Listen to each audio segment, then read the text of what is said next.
বাংলাদেশের ভূখণ্ডে হাজার বছর ধরে বাঙালিদের সঙ্গে বিভিন্ন জাতিগোষ্ঠীর বসবাস। তবে বিভিন্ন সময় এসব জনগোষ্ঠীর কেউ কেউ বৈষম্য নিরসনে রাষ্ট্রের বিমাতাসুলভ আচরণের অভিযোগ করে আসছেন।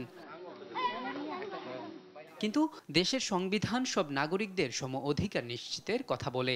তাই রাষ্ট্রের দায়িত্ব দেশের প্রতিটি নাগরিকের সুষম আর্থসামাজিক উন্নয়ন নিশ্চিত করা। শনিবার রাজধানীর সিডাপ মিলনায়তনে আদিবাসী, ক্ষুদ্র নৃগোষ্ঠী এবং জাতীয় নিরাপত্তা শীর্ষক আলোচনায় এসব কথা তুলে ধরেন বক্তারা। পাহাড়ি, বাঙালি, চাকমা, মারমা, ক্ষুদ্র নৃগোষ্ঠী এবং সবাই সম্মিলিতভাবে আমরা বসবাস করতে চাই। আমার এই পার্বত্য চট্টগ্রামে ৮০% মানুষ কখনো আদিবাসী কিনা, উপজাতি কিনা, জুম্মলাইন কিনা এই বিতর্কে কখনো মাথাটা থাকে না। ওরা চিন্তা করে আমি কিভাবে ৩ বেলা ২ বেলা খেয়ে আমি বাঁচতে পারি। আদিবাসী এই শব্দটা এটা পাহাড়িদের নয়, উপজাতীয়দের নয়, এটা একটা আন্তর্জাতিক ষড়যন্ত্র। এটার মাধ্যমে আমাদের পার্বত্য এলাকাকে তারা কি করতে চায়, ওই জম্মু ল্যান্ড করতে চায়। সব জাতি উপজাতিদেরকে নিয়ে তাদের ডিসকাশন করে, তারা আমার মনে হয় তারা আমাদেরকে ইন্টিগ্রেট করতে, আমাদের সমাজে ইন্টিগ্রেট করার জন্য আমাদের আরো সহজ হবে।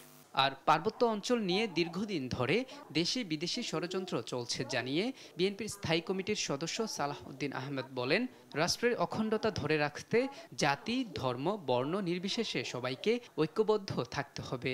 আমাদের হিল ট্রেডস নিয়ে একটি আন্তর্জাতিক পরিকল্পনা বিভিন্ন সময় থেকে চালু আছে এবং সেটা অনেক পুরনো। সেই বিষয়ে আমাদেরকে সজাগ থাকতে হবে, এই জন্য যে আমরা সবাই যদি অখণ্ড বাংলাদেশে বিশ্বাস করি, আমরা সবাই যদি একই সংবিধানে বিশ্বাস করি, আমরা যদি বাংলাদেশের স্বাধীনতা, সার্বভৌমত্ব এবং ভৌগোলিক অখণ্ডতাকে বজায় রাখতে চাই, তাহলে সবাইকে আমাদের বাংলাদেশের সিটিজেন হিসেবে সেই অধিকারের মধ্যে কনস্টিটিউশনালি ধারণ করতে হবে এবং সেই প্রচেষ্টা নিতে হবে। স্বাধীনতার চেতনার নাম ভাঙিয়ে জাতিকে আর বিভক্ত করা যাবে না বলেও মন্তব্য করেন সালাহ উদ্দিন আহমদ। আমরা ঐক্যবদ্ধ জাতিকে বিভক্ত করা এটা আমাদের কাম্য হতে পারে না। মোহাম্মদ আলাউদ্দিন, দেশ টিভি, ঢাকা।